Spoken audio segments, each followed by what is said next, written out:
Good evening. Welcome back to the channel. So I wanted to take a few minutes this evening to go over something that came down a couple of days ago, where the leader of the Conservative Party of Canada, Pierre Poilievre, I've been speaking about him quite a bit. He came out and challenged the Justin Trudeau and the federal Liberals to put the carbon tax on hiatus for the summer between Victoria Day, which is coming up next week, and Labor Day. He wanted to see a pause on all fuel taxes on diesel and gasoline to give Canadians a summer break. Justin Trudeau came back and accused Pierre Poilievre and the Conservatives of axing the facts. And obviously, they're not going to take this suggestion. This was probably a play, I would say, by Pierre Poilievre to put this in the Liberals' court and watch them vote it down so that they can carry this forward into the next election and show that the Liberals voted against giving Canadians a break on the carbon tax. So one of the arguments that I've heard is with the wildfire season that we've seen start early, that everybody who's affected by these wildfires would be against the reduction in the carbon tax because they're being affected by the wildfires. So let's just make something clear here. I don't think I've made it, I've come right out and said it so far, but we live in central British Columbia. We have seen the wildfire seasons over the past few years. We were affected pretty dramatically by the drought last summer. In fact, I was interviewed on Global News with the way the drought was affecting our farm with feed costs and pasturing issues and everything else, how it affected us.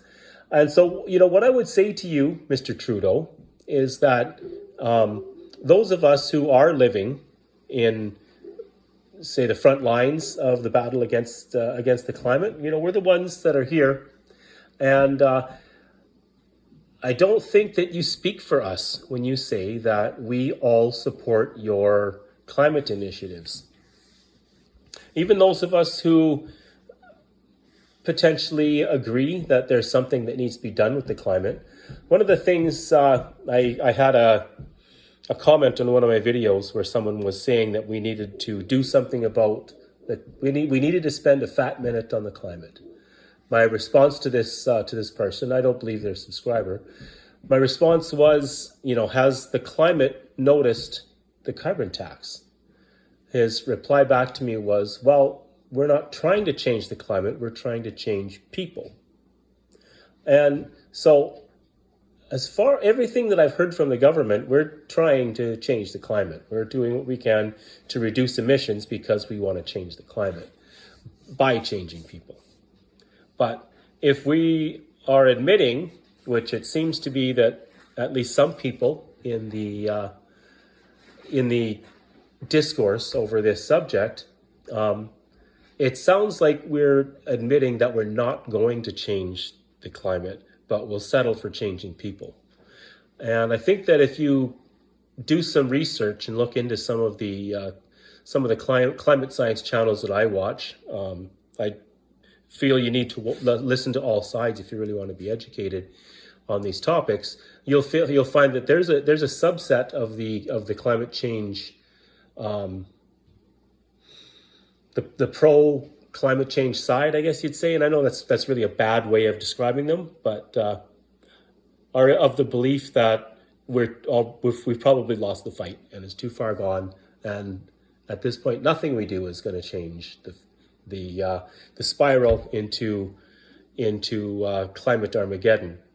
So none of the sides agree. Both sides don't agree with each other. They don't agree with their own side, it seems like. There's some pretty muddy waters here. But what I would say is I think that Poilievre has scored some points here with his request, and we're seeing, as he knows, when he brings us forward for a vote in the Commons, you're going to see the Liberals and the NDP vote against, probably the Bloc as well, obviously the Greens. So the Conservatives will stand alone. They'll be able to stand up and say that they're the ones that are standing up for Canadians and affordability. And at the end of the day, right now, affordability is top of mind in pretty much every demographic in Canada right now. And if you're a political party that is ignoring that part of the conversation, that is to your own detriment and your own peril. So that's all I have for you tonight. Hope to see you again on the next one. Don't forget to like, share, and subscribe. And God bless you from the homestead.